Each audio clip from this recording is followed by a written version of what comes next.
In the video I uploaded previous to this one, I went over a situation regarding a whistleblower who was loudly exposing Ariel, an MLM that sells extremely overpriced hemp-based products. Little did I know that situation was just the tip of the iceberg. Imagine my surprise when this woman popped up in all of this. If you've been here for a while, you may recognize her. This is Amanda Blockson, Amanda Brunson, however you know her by. She's been in the MLM world for most of her adult life, having made it to the top of multiple compensation plans before finally deciding to open her own MLMs, plural, Kalo, Reveal, and Rain. I have a nearly 2-hour long deep dive on Amanda, and honestly I suggest you watch it first so you understand who Amanda is and what her history is. In my opinion, she's a terrible person who has harmed people financially, she's harmed people's well-beings, and the amount of people she's done this to is like too many to count at this point. She has run an actual freaking scam. Not to say that MLMs aren't actual scams in my opinion, but like there's no other way to describe it, you know? She was collecting pre-order money for a book that never actually ended up being released, and allegedly she didn't give refunds to most of or any of those people who gave her money for this pre-order. She's litigious as hell, having sued and or sent threatening legal letters to basically any and everyone for the most petty reasons imaginable, except for me somehow. Like, I was really truly expecting her to send me a cease and desist after the video I made about her, but she never did. I don't know. But her basic human empathy lacks much to be desired. And honestly, this is kind of like a cautionary tale of karma for Amanda. She's been through the ringer since the last time I talked about her. It turns out she had to close down her companies and liquidate her warehouse, which led to her losing her big giant mansion home with a bowling alley. And then her relationship with her husband dissolved and she got a divorce. Desperate for money, she joined another MLM. I dare you to guess which one.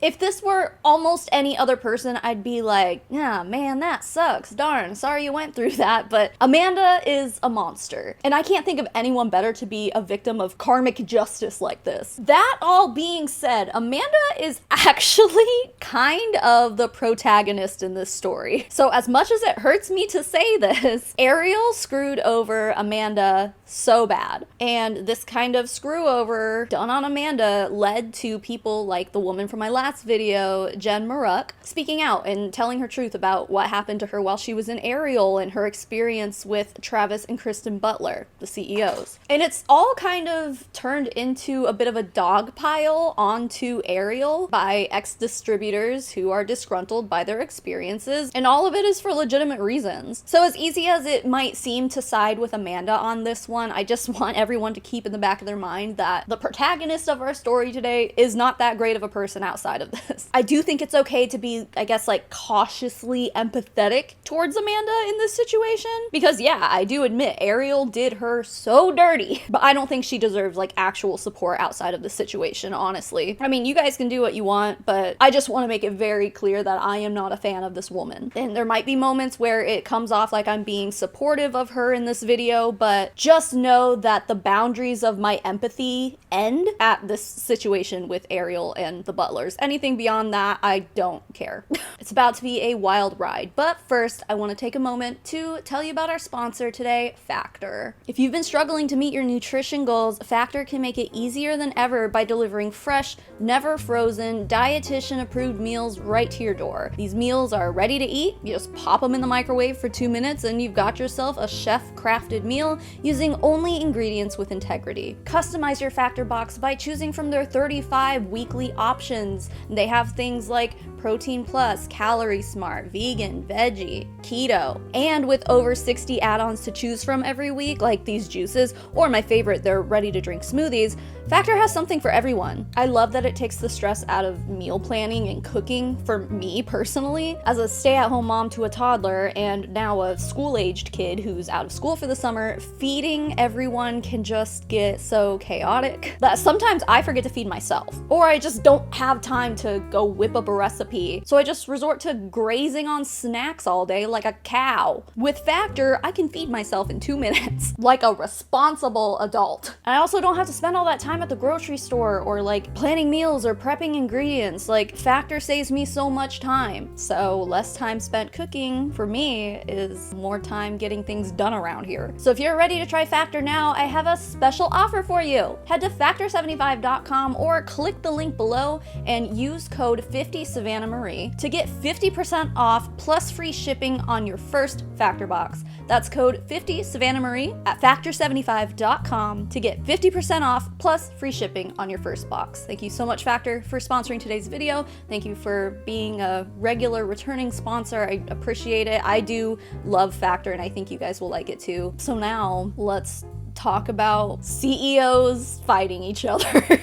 So I feel like there's two parts to this whole situation. One being how Amanda sold her company, Rain Beauty, to Ariel, and now she wants it back. That's what we're going to be talking about today. But there's another part to this whole thing that would be, you know, kind of like the high school mean girl cattiness. And that behavior is not just coming from the distributors, but also the CEOs, Kristen and Travis Butler, and their daughter Jordyn themselves. The cattiness runs wild in Ariel, and you can follow that chain all the way to the top, to the owners of the company. Like, we're talking Kristen and Travis sliding into people's DMs when they leave the cult of Ariel and then like threatening to sue them, and then Travis going to make Facebook posts basically accusing them of serious internet crimes with no evidence to go off of whatsoever. Like, it's wild. But today we're just going to be focusing on the situation between Ariel and Rain, as well as some alleged problems with Ariel's products and shady ongoings that have been exposed. So basically we're focusing on like shady business operations today, and we can get into the drama and the theatrics and the high school mean girl shit another time, because I mean, I love drama. I would love to cover that also. It's just too much to fit into one video. So yeah, I could literally make multiple videos about this. It's a pretty deep rabbit hole from what I've gathered. First of all, I want to watch this video that Amanda posted literally 3 months ago. This was on March 2nd, 2025. And it's so important to watch because basically everything she's saying is a lie. Everything she says in this video is something that she contradicts herself with less than 3 months later. In true Amanda Brunson fashion, she is clearly opportunistic and self-serving. Amanda has always been the kind of person who will say anything she needs to say to get her way. I think she's an incredibly manipulative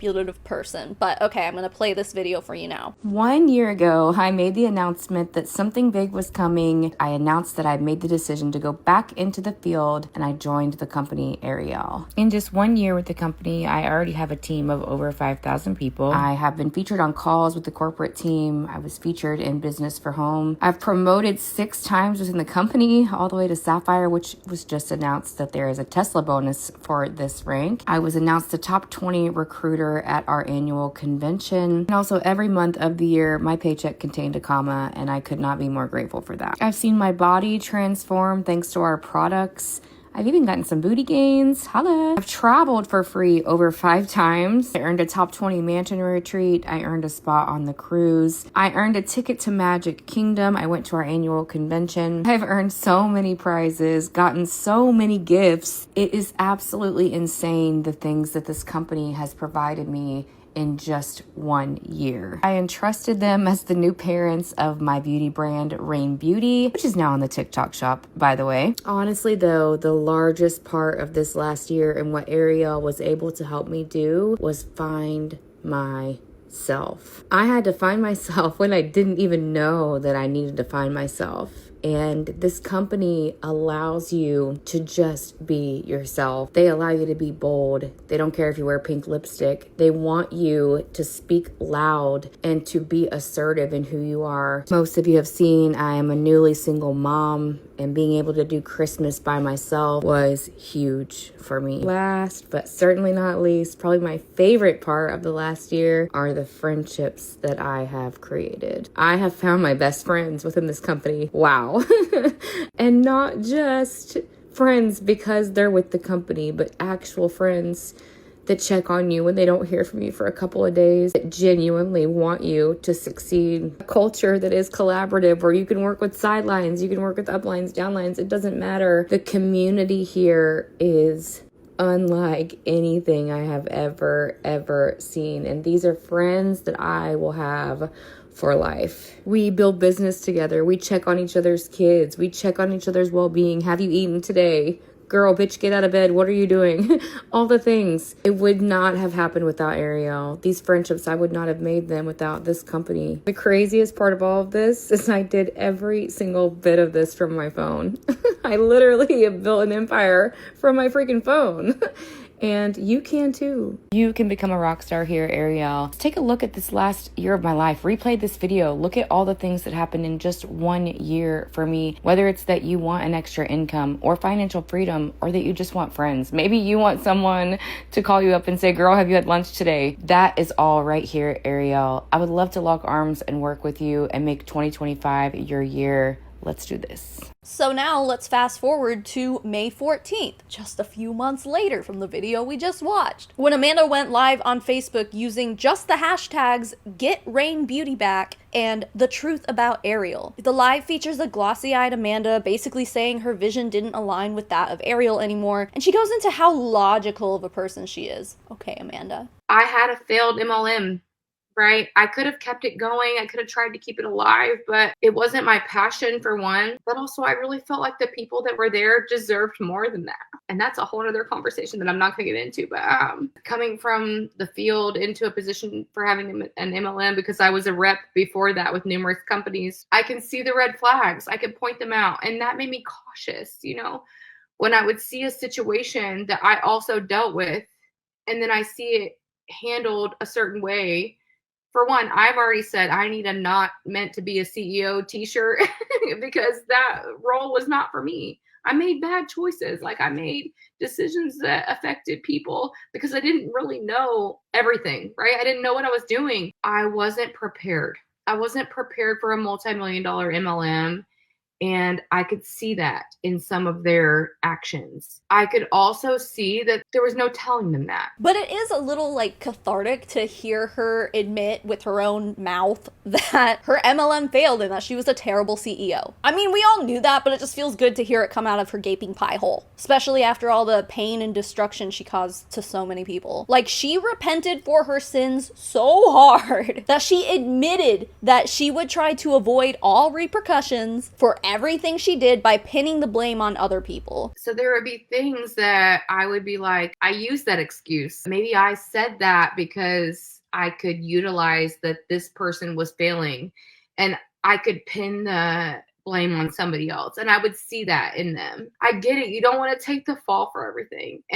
But for me, the reason I shut my MLM down is because I was tired of feeling like I didn't really know all the things, and that when push come to shove, I was stuck. This woman has always done everything in her power to avoid any sort of accountability for anything at all. So let's just keep that in mind while we continue through this. On September 10th, 2024, the Rain Beauty Facebook page posted the following update. It says, breaking news, Rain Beauty has been acquired by Ariel. Exciting news in the beauty world. We are thrilled to announce that Ariel has officially acquired Rain Beauty. This is a game changer for us and a fantastic opportunity to bring you even more beautiful beauty products and innovations. The Rain Beauty brand will live on now as part of Ariel's beauty line.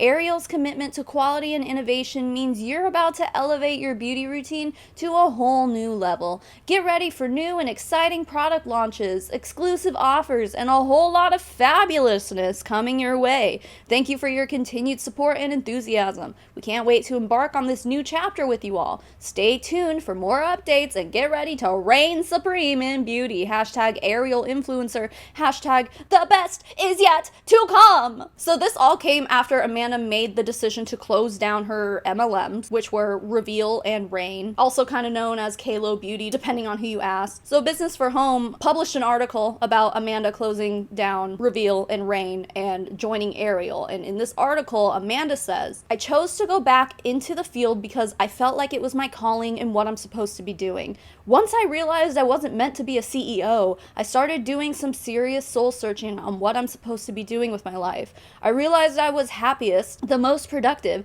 and the most successful when I was building a team. It was my passion for helping people reach their dreams too. Adding a little further down, I felt an instant connection to Ariel and its vibe. I knew immediately, even after seeing the packaging, product descriptions, and the lingo, that these were my people. After talking to Kristen and Travis, I knew it was a match. I knew I had to find a home where I could bring people in and build one more solid time. I ain't trying to do this again. This is my forever, and I'm embracing every second of it. The products are amazing, the vibe is amazing, the compensation plan is the best I've seen. It's a win-win-win. Well, we'll just have to take your word for it, I guess, Amanda. I personally think that she no longer wanted the responsibility of running a company because this woman is incapable of accepting accountability, in my opinion. So yeah, Amanda abandoned her responsibilities as a CEO and abandoned her self-described failed MLM to join Ariel. So in this live, Amanda goes on to say that before she made this final leap, she sent messages to Ariel CEOs Kristen and Travis Butler, and her reason for wanting to do this stemmed from two desires. Firstly, Amanda felt that she was such an important part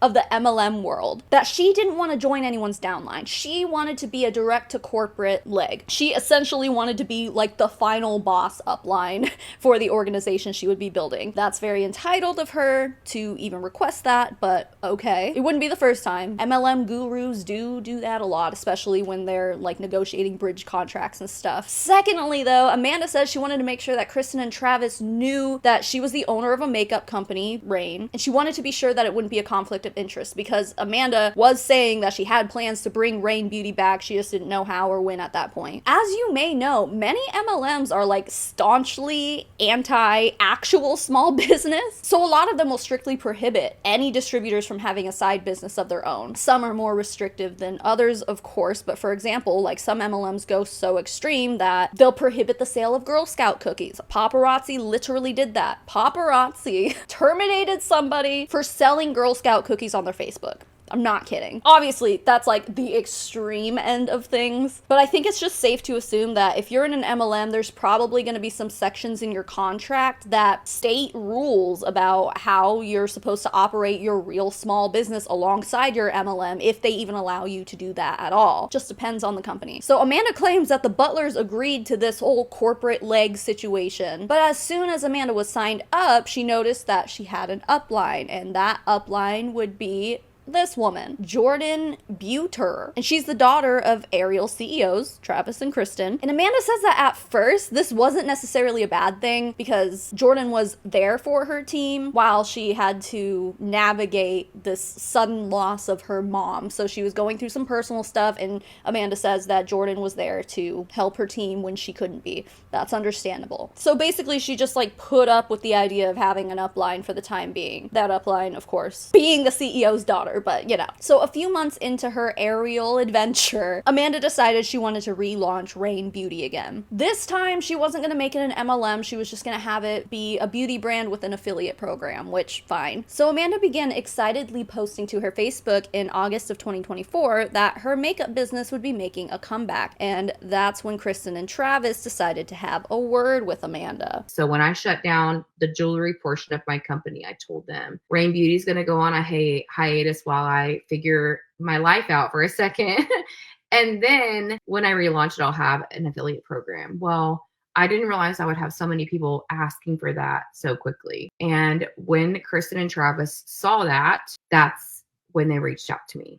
And it was basically like, we know that you're doing this affiliate program, and because of that, we want to have a conversation with you about bringing Rain Beauty onto the Ariel platform. I have heard from leaders in the last week that there were conversations that took place of like, yeah, if she doesn't give us this platform or this brand, we're going to terminate her. The way that conversation went with me was we just wanted to make sure there weren't any compliance issues. That's how that conversation went. So whether or not it was actually stated, I don't know. I'm just saying hearsay has it that that's what was said. It seems like if we're to believe Amanda's side of the story, Kristen and Travis saw this as like a self-gratifying opportunity where they could prey on the vulnerability of Amanda and convince her to hand over her brand basically for free. And unbeknownst to Amanda, if she didn't agree to this, they would have just kicked her out. Instead of just like starting with that aggressive ultimatum though, it seems like Kristen and Travis tried the sweet, kind, caring, we just want to help approach. And Amanda bought into it, not knowing that she basically had no other choice. They would have kicked her out if she didn't. But since Amanda clearly thought it would be a good move for her, she obviously agreed to hand over her company under what I believe to be some of the worst terms I've ever seen. we know this because on May 11th of this year, Amanda posted a whole bunch of pages of her contract with Ariel, exposing that she sold Rain Beauty to them for $1 freaking dollar, plus only a 5% royalty off of every sale. Listen, I've watched Shark Tank,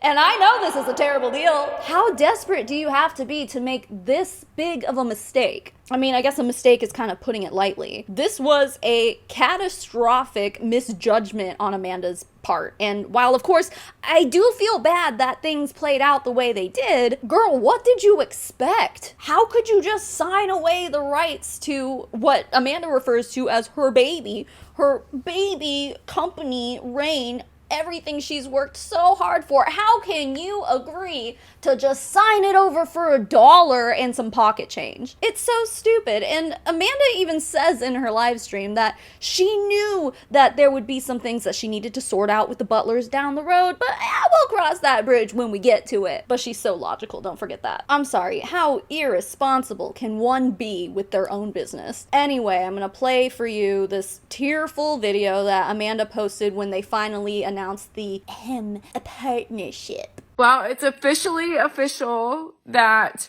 the Rain Beauty product line is now available through Ariel, and it's now part of the Ariel product line. I'm so incredibly humbled and blessed and grateful and just here for it.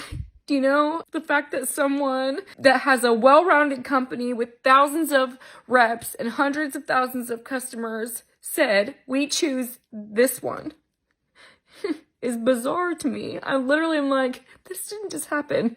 It really didn't. Knowing that there's a stamp of approval like that on something that I created. What? What? Please excuse me while I go have a whole meltdown like I've already been having. Thank you to Kristen and Travis for just believing in me, for one, trusting the process of all of this, for two, and for recognizing the quality that I have spent so much time on. You know, like, seeing someone appreciate that is so fulfilling, and I can't describe the feeling that I have right now. I really can't. If you've missed any of this, right, and you want to be a part of Rain Beauty, please shoot me a message. I want to help get you set up. I can't believe that this just happened. I literally, September 1st, 2024 is going to go down in history, guys. Rain Beauty's on the map, y'all. It's on the freaking map. So the launch went down. Ariel and Amanda start hardcore hyping each other up before announcing that Ariel had officially acquired Rain, and they were going to be releasing a founder's opportunity. Wow, go figure! And it would only cost the distributor $400. So what I'm gathering is that this required Ariel distributors to go into their back office and purchase what Amanda calls a beauty bucks package. So this seems to me like it was supposed to be some kind of like product credit that distributors would be able to use to buy Rain products once they were made available. Originally, Ariel was going to be making the Rain Beauty founder position open to the first 100 people to sign up. It was supposed to be super exclusive, but within the first few hours, 50 people had already signed up. And the way Amanda puts it, she says in like 13 hours, all 100 of them had been claimed, which prompted Ariel to release another 100 founder positions despite running around and like creating the urgency to be one of these exclusive first 100 people to be founders in Rain when it relaunched with Ariel. While Amanda was clearly going along with it and continuing to sell these founder opportunities, she claims now that this didn't sit right with her because not only was she not made aware that the Butlers would be doing this, but the Butlers also told Amanda that, oh, you know those $400 beauty bucks packages we had everybody buy? Yeah, well, it turns out that they don't actually have to spend those beauty bucks on Rain. They can use it on Ariel products if they want. So like the hemp stuff, you know? Meanwhile, Amanda had just shipped off an entire giant freight truck full of makeup from her Rain warehouse in Tennessee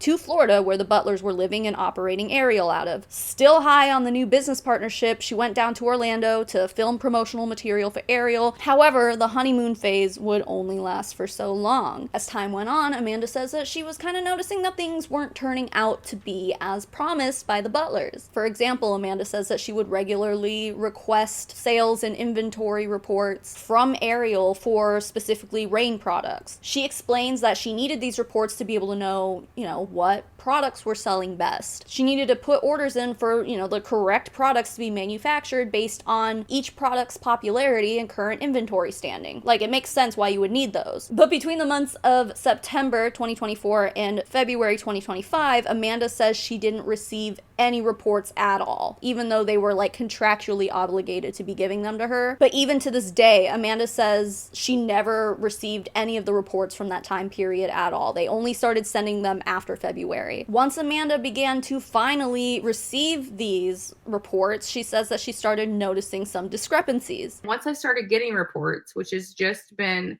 since February, I started noticing discrepancies in those, just being honest. I also, when I earned the cruise last year, I had 2,500 points on my cruise that wasn't there. And I had to dig and prove that myself.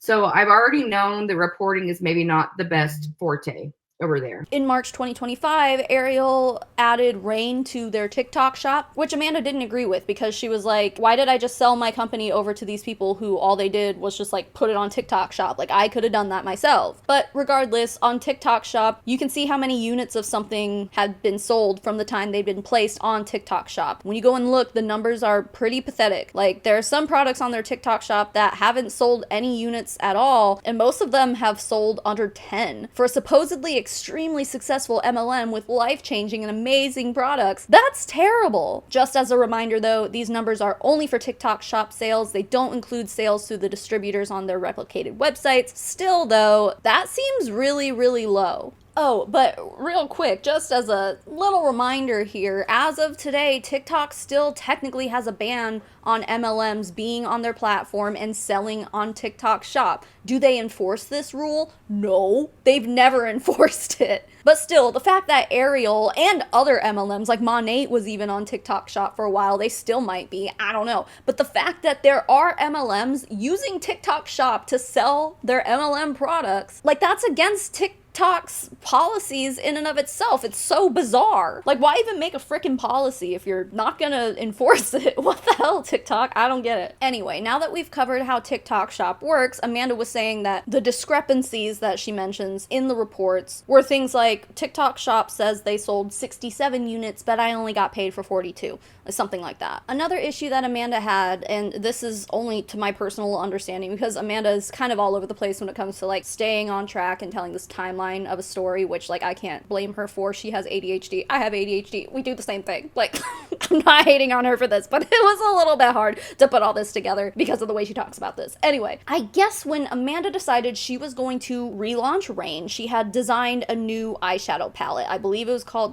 Garden Goddess or something. So she began taking pre-orders for it. So this all went down before Ariel acquiring Rain was even on the table. When she ended up handing Rain over to the Butlers, to Ariel, Amanda says that one of the terms in the contract was that the Butlers were supposed to be giving free product credit over to the people who had already sent Amanda money for pre-ordering the palette. She says this was $5,000 worth of free product credit. Despite the Butlers saying that this had been taken care of, Amanda had many people messaging her to tell her that they had not received anything from Ariel or the Butlers. And I mean, this wouldn't be the first time that Amanda allegedly took pre-order money from people and never delivered their orders to them. It's still a little fishy to me, but fine. Amanda also claims that according to the contract, if there is a cessation, am I saying that right? Cessation of sales of Rain products, then Amanda would legally have the option to buy back Rain Beauty from the Butlers for the same $1 that they supposedly paid Amanda when they purchased the company from her. Now I say supposedly because Amanda claims that they never actually formally sent over that $1 that they agreed upon in the contract. So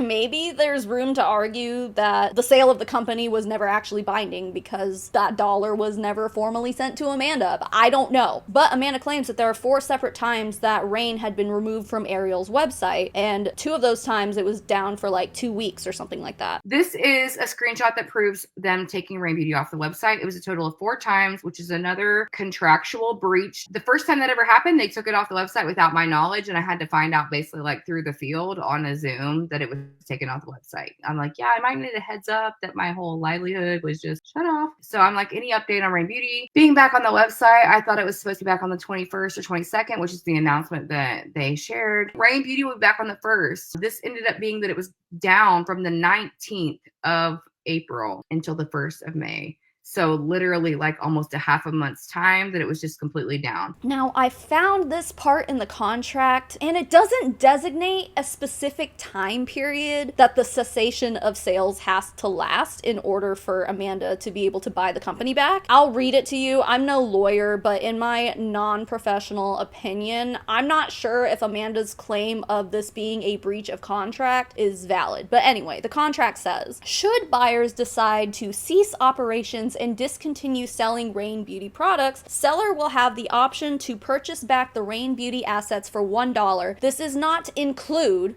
they literally spelled it that way. This is not include any new inventory, equipment, supplies, or other tangible property purchased by the buyers, and will only include property or assets that were previously owned by the seller. I'm not sure what the reasons were for taking Rain off the website all 4 of those times, but the fact that they were later put back onto the website seems to me like that wouldn't qualify as ceasing operations and discontinuing the sale of product. Like maybe they were temporarily halted for whatever reason. But since the contract itself doesn't actually like define the time period it would require to be defined as a cessation of sales, I personally don't think Amanda has much of an argument for this specific grievance of hers. Also, apparently the entire time the TikTok shop was still up, so people could technically still go to TikTok shop and buy Rain products from there. Amanda argues, well, not everyone uses TikTok shop. Not everyone can use TikTok shop. Not everyone has a TikTok, so it wasn't available to everyone. Maybe that's a valid rebuttal. I don't know. I don't think so. Personally, I don't think that it should be valid. Doesn't make logical sense to me. It just seems like a flimsy argument on Amanda's part, if I'm being totally honest, but whatever. At this point, Amanda shares a screenshot of her back office dashboard. Now, this says the rep name is Rain Beauty, so I can only assume that this would be like a separate account from Amanda's main account with Ariel, because there's other screenshots that show her as Amanda Brunson. So I think this account must have been a way for Ariel to pay Amanda her 5% residuals on all of the sales that Rain Beauty gets. Still a terrible deal if you ask me. As you guys know, compensation plan stuff confuses the hell out of me. I feel like I can never understand what I'm looking at, but this is the way that Amanda kind of describes the situation. She says that she was supposed to be paid as a black diamond. Apparently, Kristen and Travis promised Amanda that they would be paying her as a black diamond. That's the 2nd highest rank in the company. And just as a reminder, in my last video about Ariel, Jen Maruk was saying that no one has made it to the top rank of the company. So black diamond is basically the highest rank in the company right now because no one else is getting paid on whatever that top rank is. But when you look at the screenshot, you can see the ranks she's being paid at are platinum, sapphire, and ruby. This is significant because, as the contract states, Ariel was supposed to be paying Amanda $2,000 per month for 12 months because when you're a black diamond in Ariel, they give you $2,000 per month as a lifestyle bonus. So paying Amanda as a black diamond would contractually come with that $2,000 bonus every month. According to Amanda, she does say that she received that $2,000 monthly bonus, but the title just wasn't reflected on the reports. So I don't know if this means that she received less money than she was supposed to. As far as I see it, as long as she's getting that $2,000 bonus that she was promised every month and is getting the 5% royalties that she's promised every month, I don't see why a report claiming she's being paid as black diamond would even matter or if that would change anything. Maybe I'm just misunderstanding, but yeah, I'm not sure if this would also stand as a breach of contract just because the title wasn't correct on some reports, you know? It seems like she was paid all the money that she was promised in the contract, but I don't know. Anyway, according to this report, there are some months where PV was 0. The highest month, which is before Rain even launched with Ariel, which is bizarre to me. I don't know what that even means, but anyway, Amanda was only paid $275. If Amanda was only getting a 5% residual royalty on every sale that Rain gets, and her compensation only ended up being $275, That means in Reign's best month being sold with Ariel, the volume of units sold would have been around $5,500, which doesn't even seem like that much to me for an MLM, especially one that's supposed to be so successful. And what about the months where the PV is just listed at 0? Did nobody buy Reign products that month? That doesn't make sense. That doesn't seem right to me, but maybe I'm just interpreting it wrong. But then again, what do you expect when you sold your company for $1? And the 5% royalty, of course. That is bottom of the barrel pocket change, my guy. Again, though, I do think that this report is separate from Amanda's like personal team and group volume and stuff while she's working the Ariel biz. So it's not like she was only making a couple $100 plus the $2,000 bonus every month. She was probably getting a separate paycheck from Ariel for her own group volume and stuff. She doesn't disclose that part, of course, but anyway, let's get back to the Butler's daughter, Jordyn. Remember how I told you that the Butlers promised Amanda a corporate leg position, but they put her under their daughter Jordyn instead? Yeah, so this is actually pretty sketchy and annoying, and this should really make every single person watching this video realize that there is no fairness in MLMs. We're only talking about Ariel here, but if you're gonna sit here and be like, oh, that wouldn't happen in my MLM, think again, sis. We see sketchy stuff like this all the time, all over the industry. While first Amanda said it was helpful to have Jordyn as her upline in the beginning of her little Ariel journey here because, you know, she lost her mom and everything, it quickly turned into a bit of a bitch fest. According to Amanda, Jordyn prides herself on getting to Black Diamond all by herself. Well, it's pretty hard to get away with saying that when your mom and dad strategically placed giant teams underneath you. Even if there was no evidence of that ever happening, even if the Butlers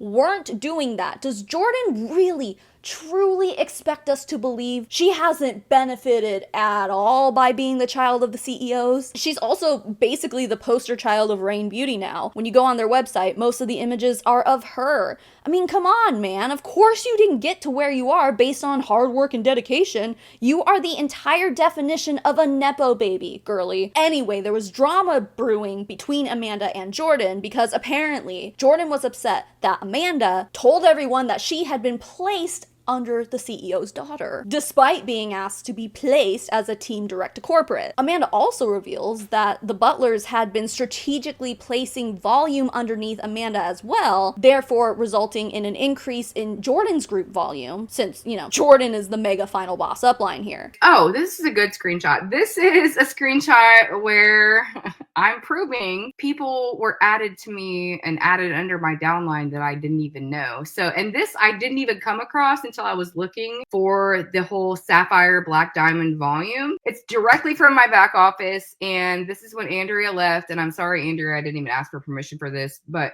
I only say that because this is your downline here. And it was moved under Jordyn, and I didn't even know it, but because it happened after I had joined, it meant that they were moved under me. And so I'm looking for my personally sponsored to see volume so that I can have screenshots to prove. And I stumble across this on accident, and this is a whole team that was put underneath of me that joined 4 fucking years ago. This is my back office. You can see in the top right corner, lifetime rank, Reign Beauty, that's me, Sapphire, that's me. And these are people that I don't even know. With my user ID started with 918425. These are people that literally came over with them from the very beginning that were placed underneath me when Andrea decided to leave because they're put under Jordyn. You're really gonna post and say that nothing was handed to you? What are we doing? Amanda's proof for this come in the form of screenshots that came from like a monthly recognition live that the Butlers do. So like every month they do like a celebratory live stream being like, look at all these people who were promoted last month, yay! Pop-Tart! Pop-Tart Kitty! Pop-Tart! Hey, Pop-Tart!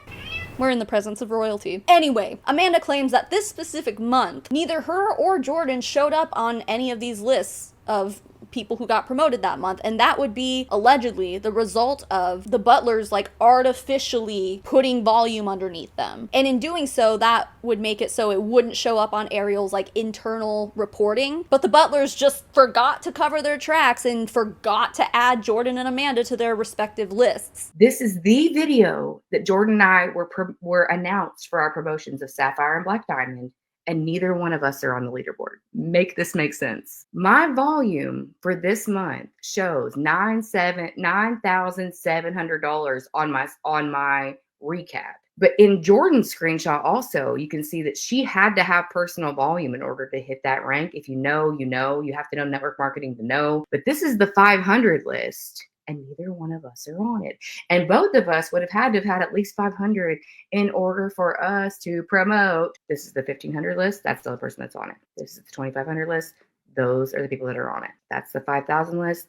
Those are the people that are on it. So you tell me that they're going to drop the ball because they're going to put fake volume under somebody, and then they forget when they're doing their volume reports to put in there, oh, by the way, since we put that fake ass volume under somebody to promote, we might want to put them on the leaderboard, because if not, it's going to raise a red flag. So, I mean, that all makes sense, but as always with Amanda's standards of evidence, I feel like I would need a lot more context before I can believe that this is what happened. But I mean, logically it makes sense that that could be why this happened. Anyway, Amanda starts calling out this artificial volume, which caused Jordyn to allegedly go on a social media rampage, posting screenshots like this, being like, oh no, look at my $80,000 group volume this month. This is all mine, baby. But Amanda basically claims that she made up the majority of Jordyn's RV, which stands for right leg volume. Ariel uses a binary compensation plan, so you have like a left leg and a right leg. I've never really grasped how all of that works, despite reading through and researching multiple binary compensation plans. I don't get it. I don't get the point of it, but I guess that's what the beef is between Amanda and Princess Jordyn. Following all this, Amanda decided she was done. She resigned from Ariel in early May of 2025. And as soon as she did that, the Butlers went live in their private Facebook group called Ariel Official Rockstar Training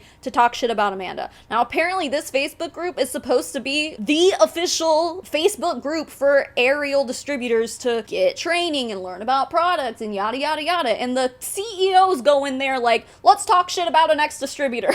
It's so high school, very professional. But yeah, so Amanda was sent like a screen recording of part of this live. I don't think anyone has a copy of the full thing because I think Amanda said that they deleted it afterwards. But the live was titled Update on the Negativity Surrounding Rain Beauty, and it's so overreactionary and dramatic on the Butlers' end. Or any sort of thing that they can do to try to tear us apart and try to plant seeds of doubt in your guys' heads about who we are and what type of people we are.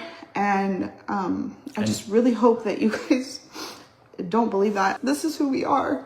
And I ain't gonna lie, I shed some tears over this. Please.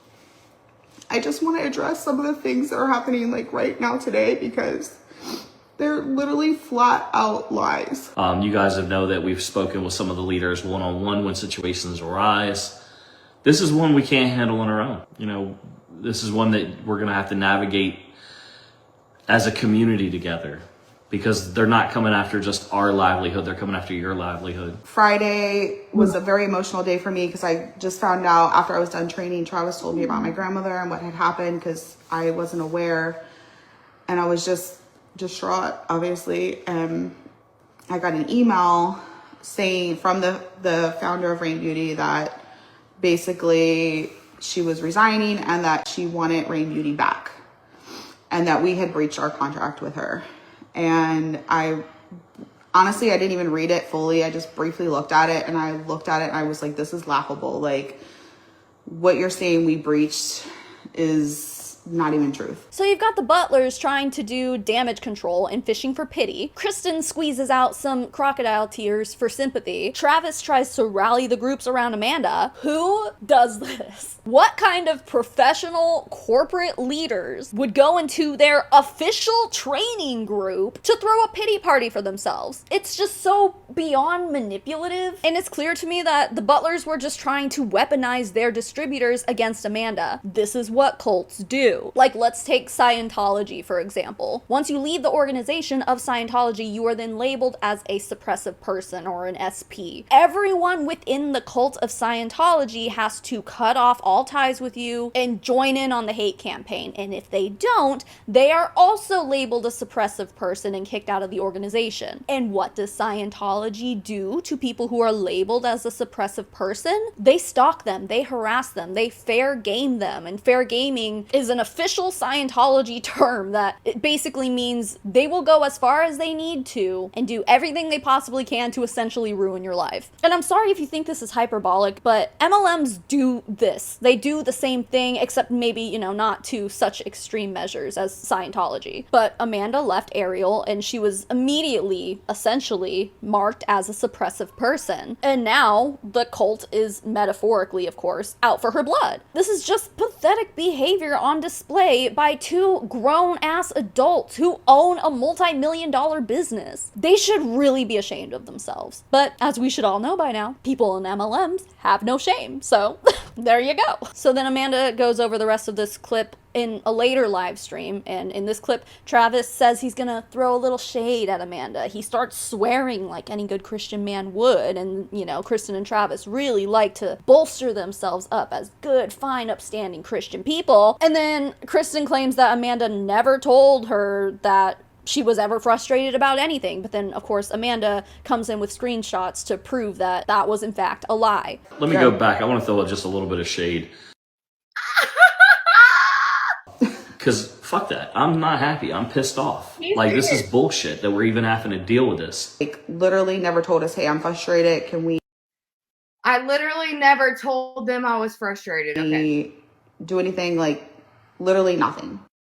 Okay, this is the screenshot. They told the entire field on a live, just like what they're doing right now, that Rain Beauty was going to be taken off the website for 2 weeks or whatever, however long it was. I found out with everybody else. Actually, it was a leadership Zoom, I think is what I say in here.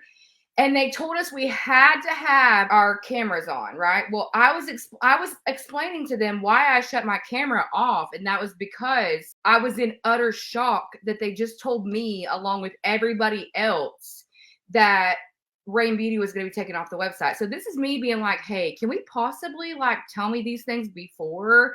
But I'm like, you told me to bring you these things, and here I am. So to say that I never brought them frustration is wild.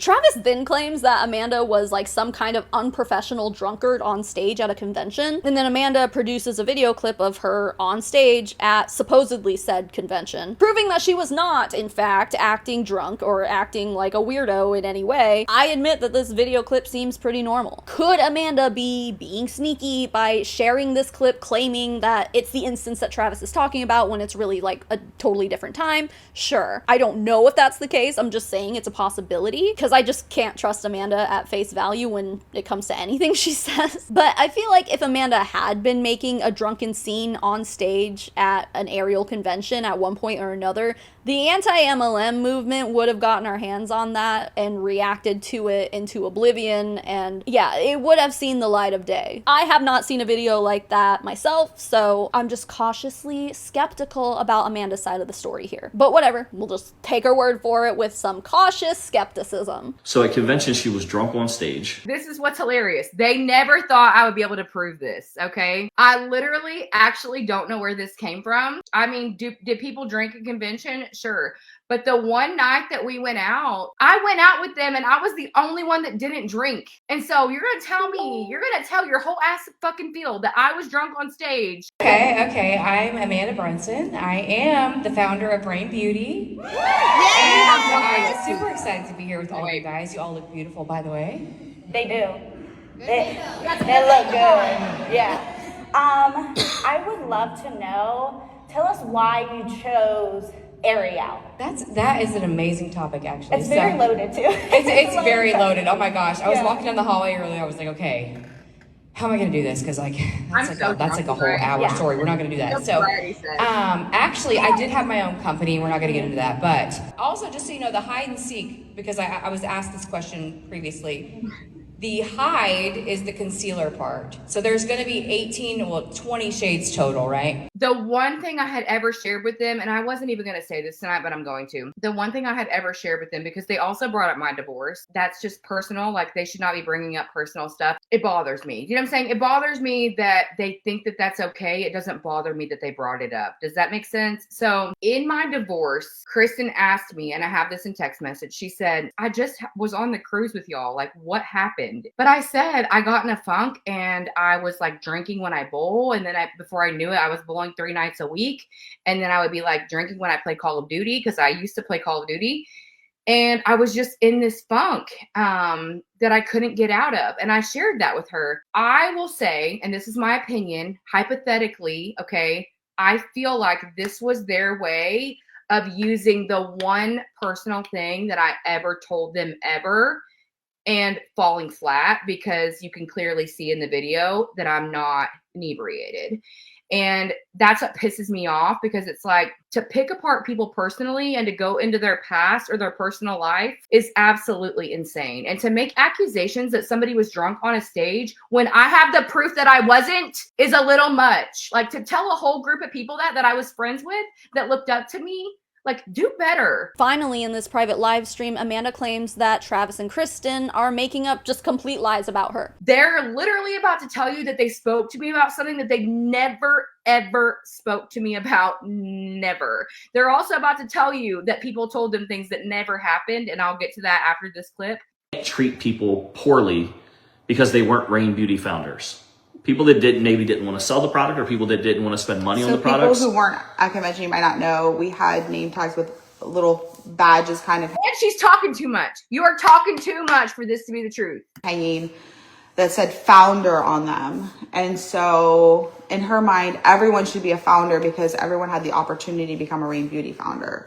So if they didn't have that flag, she was questioning them on like, why are you not a founder? She was mean girling people. Yeah, was like, this is very upsetting. Like, no one should ever feel like, I'll just be honest, if you don't want to promote certain products, you will never promote this. You have to promote that. Like, people like what they want and they promote what they want to promote. And I will never tell you like, hey, Oh Take My Pick is our #1 seller. You have to promote it. Yeah, like that never should happen. That's not the spirit that we ever want you guys to have. So we did address it with her. Yeah. That like, hey, that's not cool. It's fine to, be like, hey, if I could tell you more about it, if I could educate you, would you be interested in selling it? Those kind of conversations are fine. But just okay, this is the thing. Why are we still talking about it? And why did Kristen's voice all of a sudden become a customer service voice that she doesn't have? Lies on lies on lies. Tell people their disappointments because they didn't promote, that brand is not called for whatsoever. So there was a post that happened, caused a lot of drama, a lot of attention the other day. We were waiting until Monday so the lawyer could actually have a conversation with her. We have said nothing to anything publicly. We talked to a few leaders that had questions and we said, you can, share with your teams that everything is fine. We didn't say anything negative. Amanda decided to breach multiple agreements, multiple contracts, to post things online that were also factually incorrect, not true, and straight violations that could end up her in court. Here's the thing I'll give Amanda credit on. At least when Amanda makes claims, even if I feel like her evidence is flimsy, at least she thinks she has the proof to back her up, The burden of proof always falls on the person making the claims. I don't trust Amanda or the Butlers. So because of that, until the Butlers want to put up some kind of evidence that Amanda was being a mean girl and breaching the contract, then I'm not going to take any of it at face value. They're not producing any evidence. They're just saying it and expecting people to believe it. We know that Amanda has done some mean, scammy, shady shit, so I'm not willing to completely write it off in defense of Amanda, but at the very least, Amanda tries to back up her claims with something. So the question I, and probably many others, are left with after learning about this Rain versus Ariel debacle is, why do Kristen and Travis even want Rain Beauty anymore? Their TikTok shop sales are garbage. They basically never mention Rain Beauty beauty in any of their promotional stuff. They hardly promote the products. Amanda has left and now she's waging war against them to try to get Reign back. And Amanda also mentions multiple times in these lives that I guess Kristen and Travis said that they weren't prepared to have a beauty brand, or that they never even wanted a beauty brand in the first place. So why are they still holding on to it so stubbornly? Well, first of all, here's the way I see it. I think that Reign Beauty rightfully does belong to the Butlers, and I will hold on to that opinion until a court of law determines otherwise. Amanda is the one who messed everything up for her here. She's the one who sold her baby to Ariel for $1 and a measly 5% royalty. Even if they never actually sent Amanda the dollar they were supposedly giving to her to buy Ariel, like, it's $1. If it were like thousands of dollars, then I think it would be a different story, but selling an entire company to someone for $1 is a very intentional decision that Amanda made, probably against her better judgment. Also, the breaches in contract that Amanda keeps bringing up, I personally don't think they amount to much. Maybe if you look at them all as a whole, that might be enough to kind of argue it in court, but I feel like each one individually doesn't stand up very strong. That all being said, though, the Butlers wouldn't be out anything, really, if they just agreed to give Amanda Reign Beauty back. Why don't they just be the bigger people and just let her have it back? After everything, I feel like it would be the nice, sympathetic thing to do, but I think they're holding on to it to spite Amanda, because they're little bitches. I think they like having something to hold over Amanda's head because it makes their soggy asses feel powerful. And of course, for people who run MLM companies, power and control come first over everything. Money would be second, I guess, although I'm not so sure that they were even making much money from acquiring Reign. So I don't really think this is a money thing at all. I think they're just doing it to be dicks. So far, at this point, that's the end of the Reign Beauty versus Ariel drama, but we still have a little bit more to talk about because I want this video to focus more on shitty business practices of the Butlers and Ariel as a whole. So let's move on to this exploding capsule situation. Ariel has this product cringily called Oh Take My Pick, which is supposed to be their Ozempic dupe product. Oh, take my pick, Ozempic, get it? I swear, they're the cringiest MLM company ever with product names like this. Well, I guess there was a manufacturing issue that arose when people started saying that their pills were arriving broken inside the packaging, and they started using the term exploded.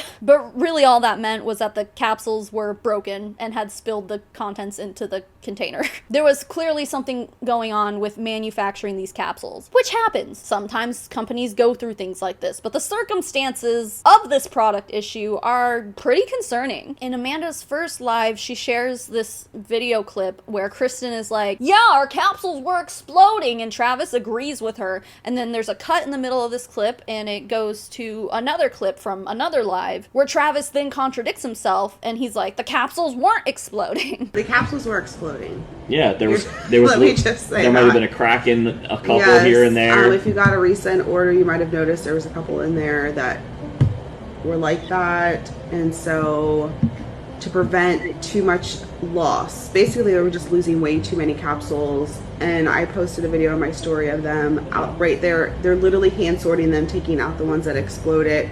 That's what's slowing things down a lot. But there's definitely a defect in these capsules, so they halt it until they get the new capsules, which they're supposed to have to do.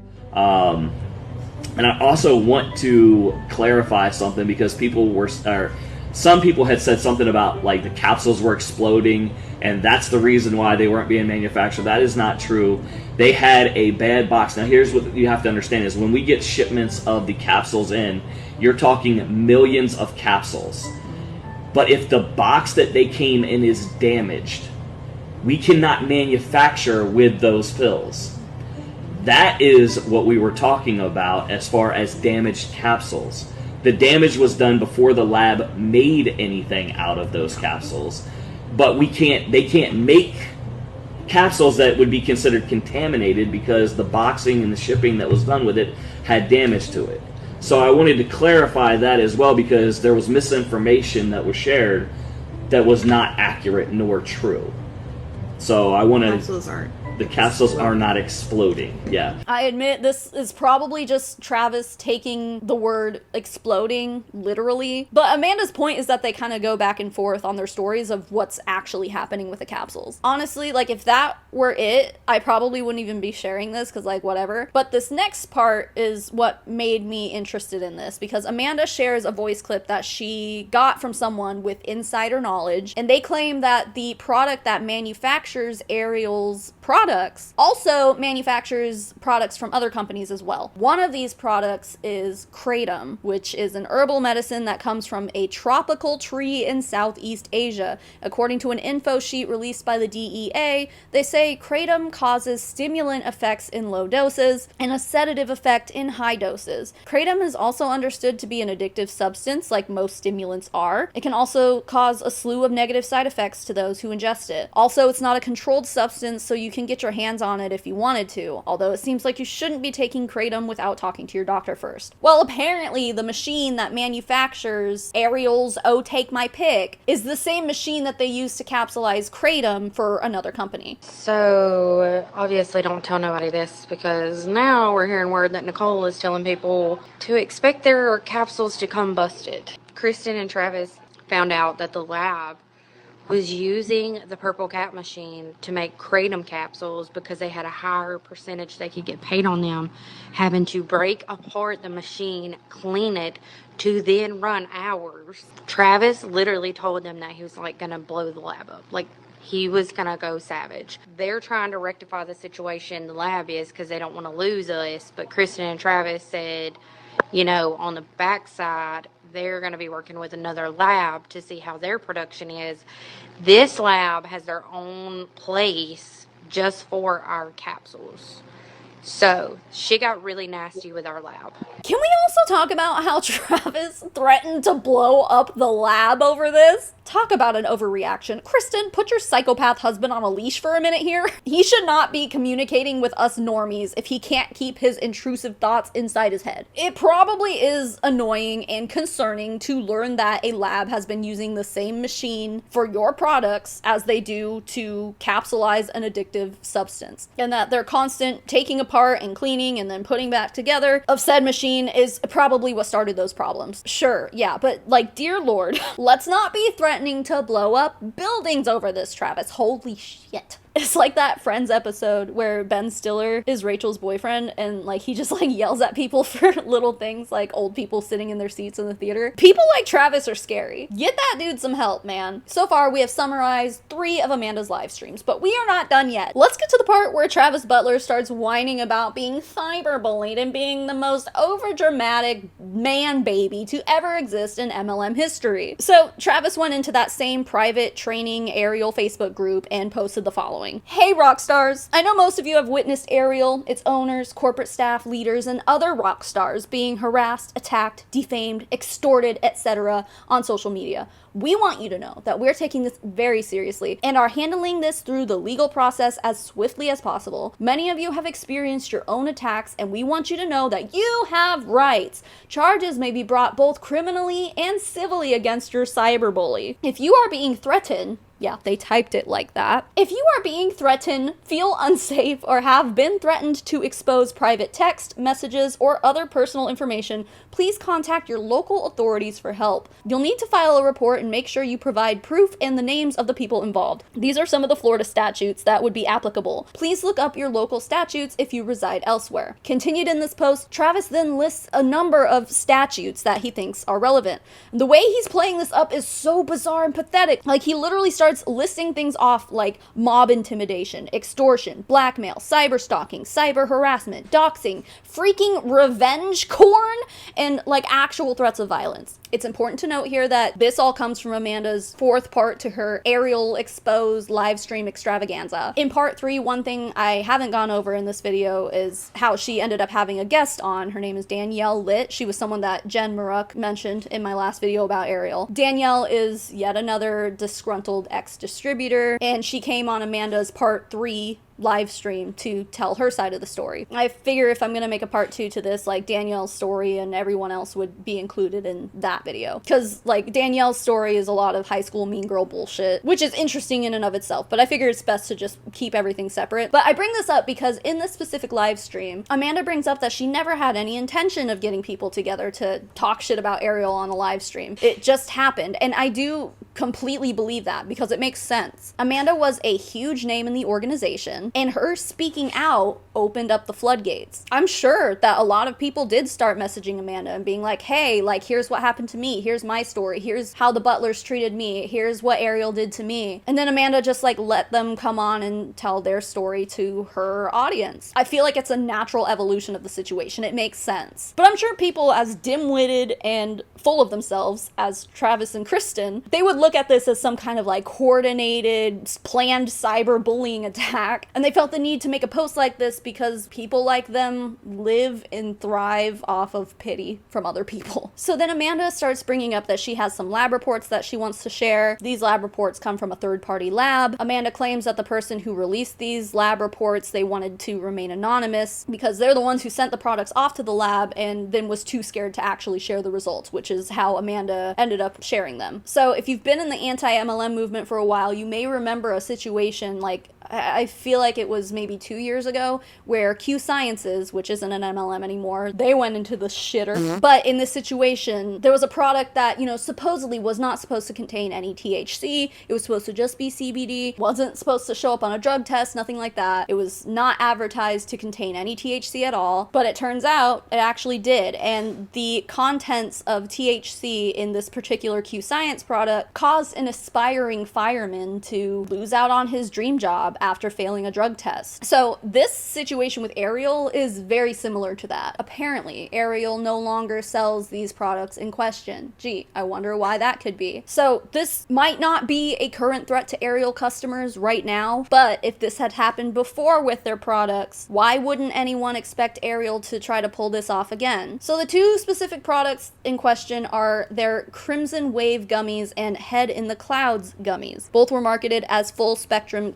cannabinoids. Apparently in full spectrum gummies such as these, it should be expected that there would be a small amount of THC in them, since these products can only be sold legally if they contain less than 0.3% THC in dry weight. So anyone doing their research should know not to consume a full spectrum gummy if they don't want to consume THC. But Ariel isn't very good at communicating these things, and I feel like it's their responsibility as the brand to do right by their consumers and make sure that everybody knows that there might be a small amount of THC in these products. Like, at the very least, their marketing materials for these products should have some kind of disclaimer on them being like, this product may contain small amounts of THC in it or something, but they don't. And according to Amanda, this is what led her to feel safe enough to give one of the Crimson Wave gummies to her minor child. I had people that came on board with me that have been with me for years that had their husband was a police officer. I had someone whose daughter was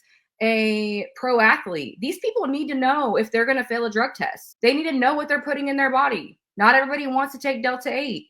Not everybody wants to even take CBD. But people need to know, like, there are careers that are on the line. I gave my 16-year-old daughter Crimson Wave. I actually asked this in our leadership chat because I was on my way back from my mom's funeral, and my daughter and I were both shared the same week of our cycle. Imagine that. And she's like, I'm cramping so bad, I need to stop. And so I stop and I share a Crimson gummy with her. I'm in the car behind them. And 2 miles down the road, I'm like, my legs are jello. This is my personal experience, okay? I had no idea of this information at that time. And coming to find out, there were ingredients in there that weren't listed. Now they don't sell either one of these products anymore. Imagine that. But I literally asked in the group, like, is it okay that I gave this to my daughter? Because literally 2 miles down the road, my legs were jello. If you are still with Ariel and this doesn't alarm you, then you might want to just say a huge prayer before you go to bed that you'll wake up on the right side of the bed tomorrow. And if you can go to sleep at night knowing that there's products out there that could be in the medicine cabinet or on a shelf of a friend or family member of yours that could fail a drug test tomorrow, if they're not made aware of this, then you are definitely the problem. What I'm also finding fascinating is that full spectrum gummies contain Delta 8 and Delta 9 THC a lot of the times. So, like, in my state, marijuana is legal, but only if you buy it from a dispensary, and that includes anything labeled as Delta 8 or Delta 9. So for example, if I were an Ariel distributor here in my state trying to buy anything full spectrum from Ariel, that would technically be illegal, even though weed is legal here. Some states are totally fine with Delta 8, other states have it completely banned. But all of this is to say that if Ariel had been selling products to people in places where those products would be considered a banned and illegal substance, that's not a very good look for any company. Anyway, the post that Amanda is sharing here claims that after Ariel caught some heat for selling Delta 8 gummies to people in places where it's illegal to buy them, Travis decided to rebrand them as full spectrum and allegedly intentionally took any mention of THC off of their branding. That is extremely illegal. Not only because they're basically distributing illegal drugs and trafficking them over state lines, but they're also misleading their consumers. And according to these lab results, one of these soft chews contains nearly 3 milligrams of Delta 8 THC, and the other contains almost 5 milligrams. I feel like you can't be selling these gummies without openly disclosing this to your consumers. 5 milligrams is like a regular dose for someone with a low tolerance of THC, like regular THC. We're not talking just Delta 8, but like I've never tried Delta 8, but I'm sure 5 milligrams is enough of it to cause psychoactive effects. 5 milligrams of a regular THC gummy will do that. And you're really going to refuse to disclose that? The answer to that is yes, because next, Amanda shares screenshots of a conversation she had with a distributor where they ask her if any of Ariel's products would cause someone to fail a drug test. Then Amanda runs off to ask Kristen and Travis which products someone should avoid if they don't want to fail a drug test. She does receive an answer, but when Amanda went back to their messages to gather screenshots before going live on this specific day, she found that the Butlers had gone through and deleted all of the messages that they had sent to Amanda in DMs. How sketchy is that? Anyway, at the time of this conversation, Amanda had taken a screenshot of Kristen's reply and sent it back to the distributor. So despite the Butlers trying to be sneaky and deleting all the messages before Amanda could come back and share them all, we get to see Travis's response, and he said, "Only some of the hemp products could potentially, but it's not likely. It all depends on their body. I would stay away from the Mommy's Mimosa vape, Daddy's Dank vape." I'm sorry.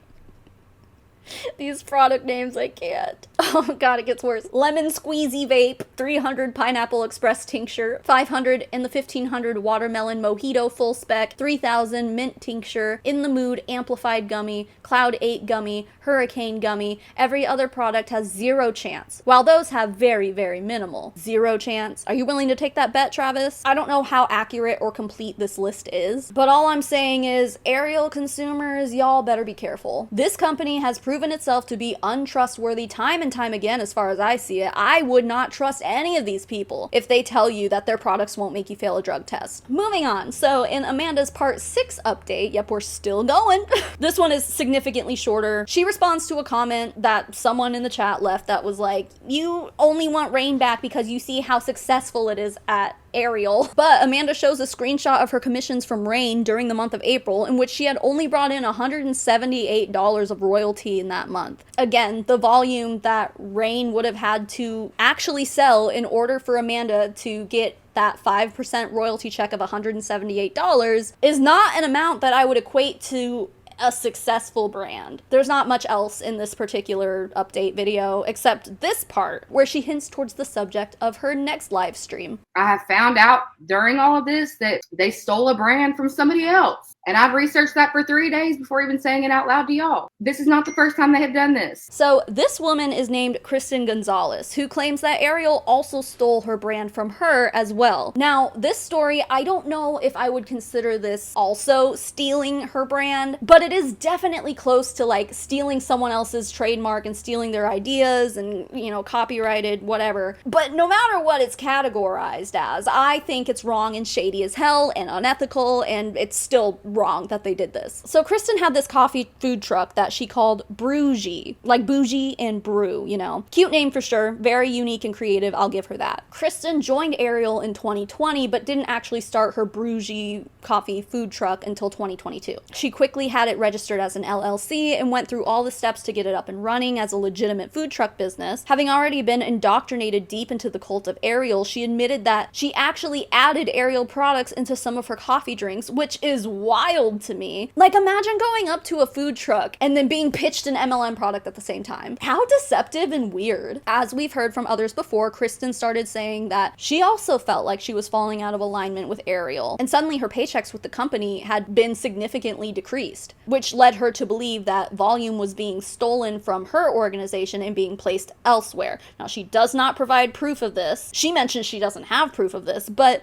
since we do know that Amanda and Jordyn both had volume artificially placed underneath them to help them maintain or make new ranks, is it that outlandish to ask where that volume may have been coming from? I mean, I don't think it's that outlandish to ask that. I'm not accusing Ariel of anything here. I'm just saying it had to come from somewhere. So this could be a plausible explanation, but we have no proof for it, so don't take it as fact. Eventually, Kristen decides that it's her time to leave Ariel, and as all good cults like to do when someone decides to leave, the leaders approached her with a message of discontent, followed by an actual cease and desist letter in the most petty way I think I've ever seen. So I leave. I was not planning on taking anybody with me. I know they said that I had this all planned and I was behind the scenes growing somewhere. I'll be so honest, they can call me crazy. That's fine, because I probably was. I don't know if it was the products I was taking, the ashwagandha amounts that I don't even know how much I was taking of, or like one of the testosterone boosting product, or what was happening. I let my people know. I'm like, I just want everyone to know I'm not going to be with this company anymore. I am moving on. But if you want to stay, great, go ahead. I will point you in the direction of someone who can help you. I don't want to take that away from you. I just no longer will be there. Well, someone was in that chat, my previous upline. I took a picture and sent it to the CEO. And so then I got this message back and I'm like, well, let me tell you the whole thing. So I showed her all of the message, how I wasn't taking people. I was like, I'm letting them know they can go meet with someone else, but I'm moving on. Like, these are my friends from high school. These are my friends from a previous company before this, whatever. So then I get a little nice letter in the mail. No, this envelope literally sent me over the edge, because I'm like, okay, you're trying to send somebody a cease and desist, and this is the bullshit that they get in the mail. Tell me what attorney is going to send a pink envelope that says, hello, I'm what you've been waiting for. And the petty that is behind the pink envelope is wild. I'm like, when you sent me this photo, I was like, you're actually joking. I didn't even post like bad things. I didn't go cross recruit. No, like I didn't want anything to do with it. I was wanting to move on with my life, like peacefully leave. And it wasn't so peaceful. So apparently Kristen actually left Ariel before any of this business stealing stuff went down. She just says that she quit because she didn't align with the brand anymore, citing things like she didn't want to post pictures of her butt anymore the way she was being directed to, I guess. Her husband called the company raunchy, which, like, yeah, I can see that. But the pictures I found on this girl's Facebook featuring her back end weren't even bad, but I don't know. This lady is a Trump-loving Christian. I think she's a hypocritical weirdo, but whatever. There's more to her grievances, though. Apparently she had an issue with people doing drugs around her and turning into smokers. I was going through a lot. I was struggling with deciding if I'm staying here, if I'm making it work. I'm like, me and my husband are like, what are you doing? Are you staying here or not? Like, it was a lot. I saw friends of mine in the company that I had brought into the company start doing drugs. Start doing drugs in front of my eyes. And I was like, oh my gosh, like, this is my fault.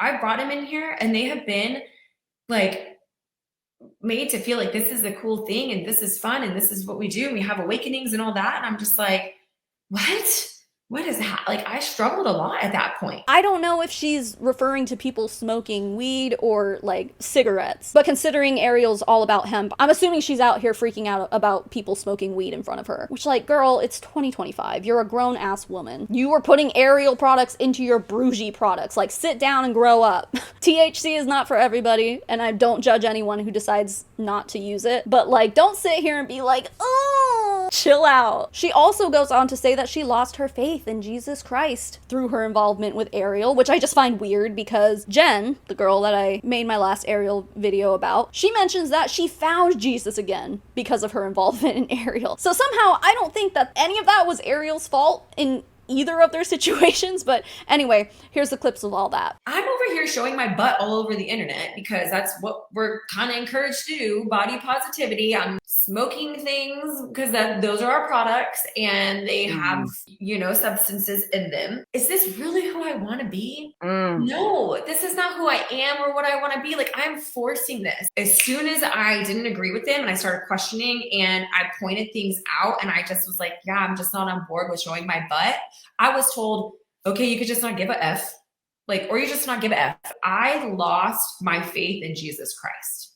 That's what was hard. I questioned him and I was like, yeah, who is this almighty God? Like some narcissist who think we should worship him. Why are we even worshiping the Lord? Thoughts in my brain that I'm like, I would have never thought that if I felt like I wasn't being fed other information. I'm being someone I don't want to be. Another really fascinating concern that I am happy to include here is that Kristen brings up how apparently, at least at this time that she was having these conversations, that there were only 4 people in the entire company making over $5,000 a month. There was one thing told to me. Okay, so I'm on a phone call and I'm like, listen, these are the things I'm concerned about. And this is what I really need to know, what's happening. Number one, can you please tell me how many of your personals are making $5,000 or more a month? I asked the previous upline. She named a few. And I'm like, okay, but of your personals, who? one, right? In the company, The other girl. You were- just said the whole fucking company. You ain't got to even talk about personals. You could say everybody. Well, then that was my next question. I'm like, okay, well, who in the whole company is making $5,000 or more? And there was 4, not including myself at this point. And I'm like, well, we're 3 years old. There's a problem with that.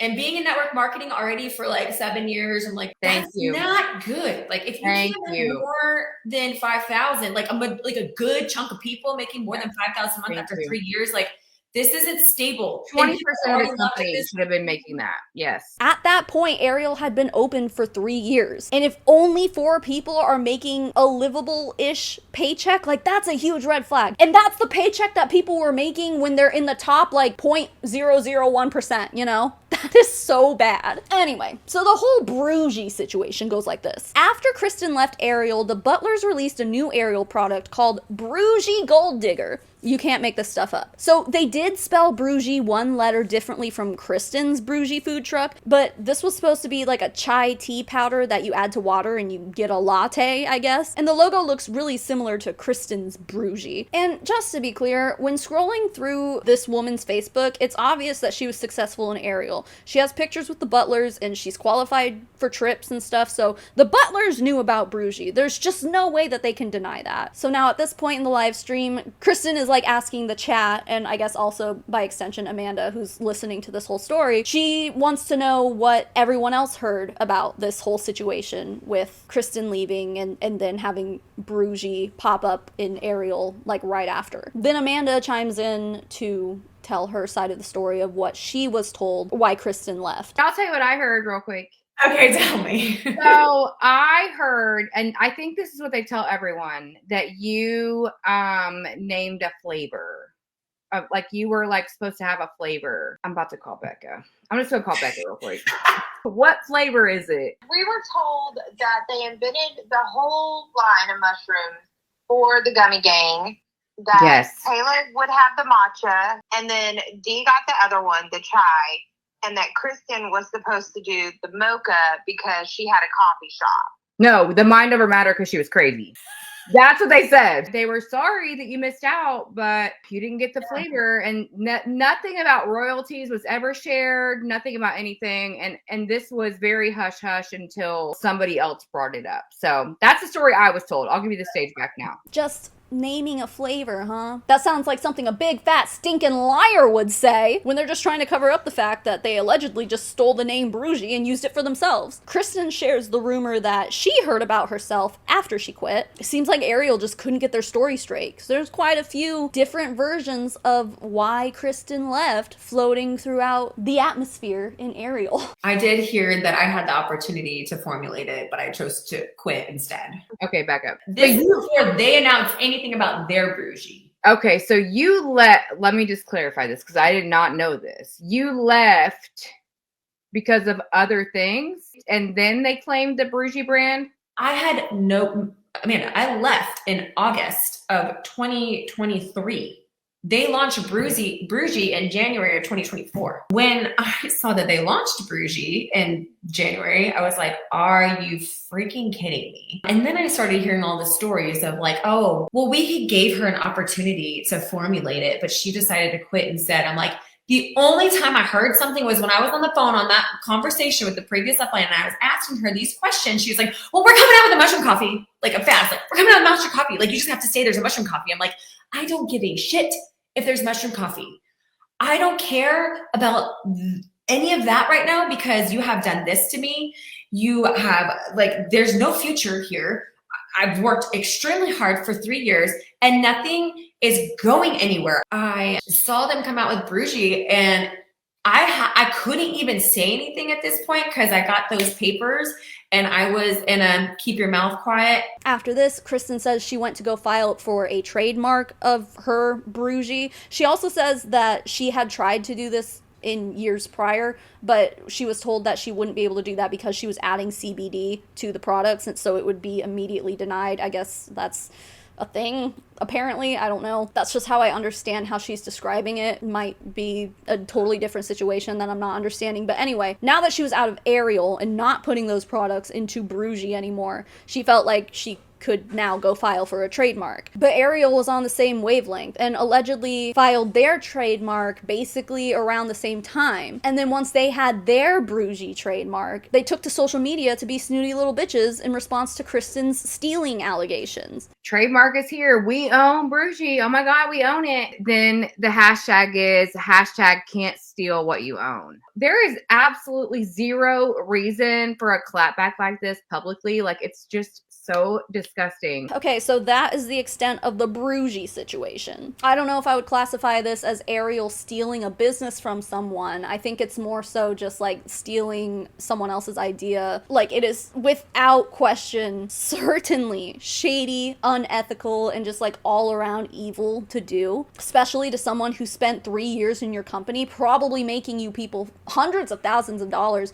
and you're just gonna play her like that? Like that's so messed up. We're nearing the end of all of this shady business stuff going on with Ariel, but I do want to include these last few quick points. As an update to the last video when I was unsure about the whole sideline chat ban, Amanda shares a screenshot that proves that rule came from Travis himself, and she goes into more details about that for anyone who was wanting some clarification on that. So obviously you know that you have requirements to be in a leadership chat every month or whatever. Well, this kind of goes with what we were talking about the other day too, and it kind of goes right here, but this is what they put in the group chat now.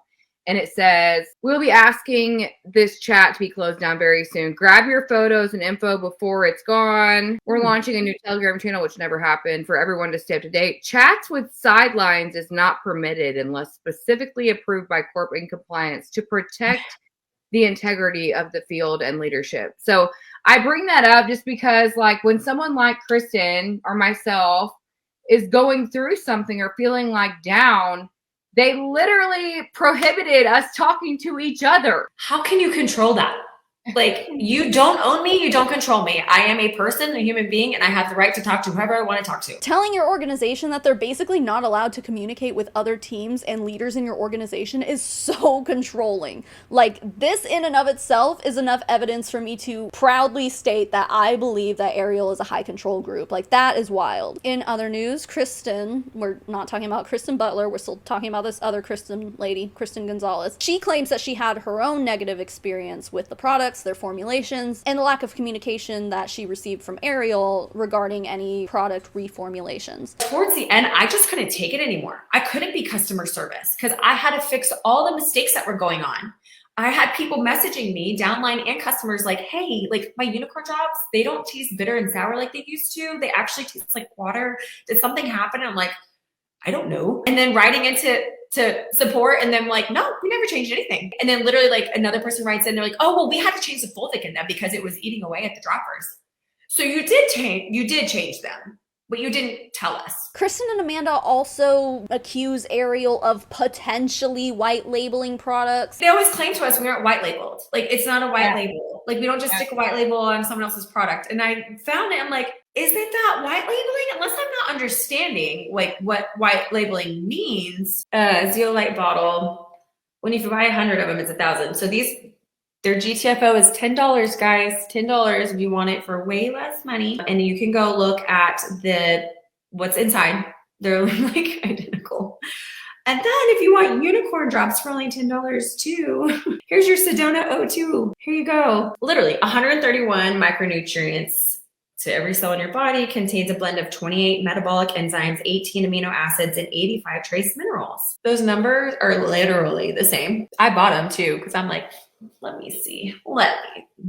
They taste like the original unicorn drops before they turn to water. If anything, I could maybe see this as proof that Ariel is marking their products up literally 1,000% higher than other companies who pretty much sell dupes for Ariel products. These products that Kristen is showing off here, they're supposedly the same products or of similar quality, and they're significantly cheaper. Now, this wouldn't surprise me because we all know that MLMs mark up their prices sky high because they have to be able to pay out all those bonuses and commission checks to the top 1%, and then of course you have to like do a nice thick lining inside the CEO pockets with all that extra money. I don't think this is proof of white labeling though, but maybe. One final thing, Amanda's latest update to this Ariel saga is just this 8-minute long voice clip that someone sent to Amanda. I won't play the whole thing for you, I'm just gonna summarize it. So this lady tells Amanda that she quit Ariel because she was trying to get pregnant and she didn't want to chance, harming her baby with hemp-based products and stuff. But also at the same time, this woman's husband is a cop and he can't risk failing a drug test. We should obviously know by now that that is a legitimate risk that you take when consuming Ariel's products based on the evidence we have. That proves that they've been dishonest about their formulations before. However, when Ariel announced that they would be acquiring Rain from Amanda, this woman decided to rejoin Ariel in order to be a Rain founder. And she bought that $400 Beauty Bucks kit, fully expecting to spend all $400 on Rain products, because I guess this woman is a professional makeup artist too, so she claims. So she spent the $400 to get in and then found out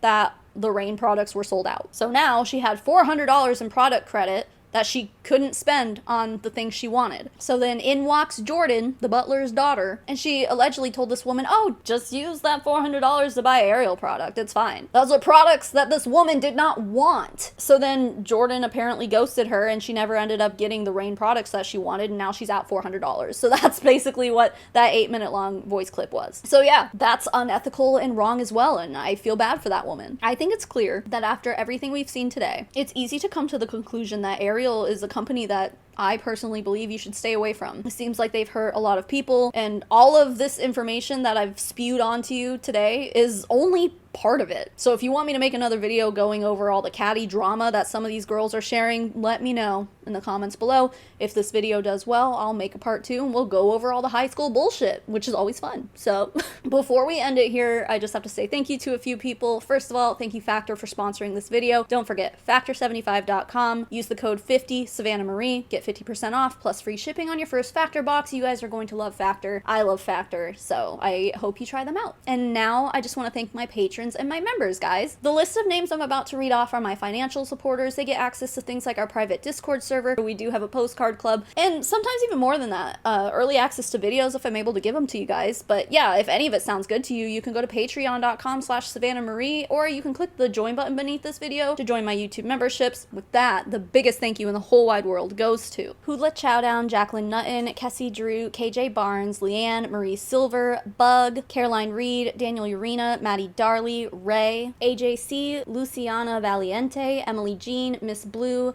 Hannah Moe, Alex Gollum, Love to Be Evil, Liz Sahu, Charcity, Evan Adler, Kelsey Nicole, LaSalle Story, Fluffy Duckbutt 24 Elaine, Ferd Turgeson Esquire, Just Mark, Baby Pink Pearl, Alice Wagner, Fallon Harris, Jessica Billhart, and Emion. And to the rest of my financial supporters, thank you so much for being here and being you. If you made it to the end of this video, I really appreciate it because YouTube loves watch time. It helps my video get seen by other people. So the fact that you just sat through that long video and ended up here, it means the world to me. Thank you so much for doing that. Happy to be back and back on track with everything, making regular videos again. So yeah, I appreciate all of your guys' patience with me, all your kindness, and all of those things. So hopefully we continue with business as normal.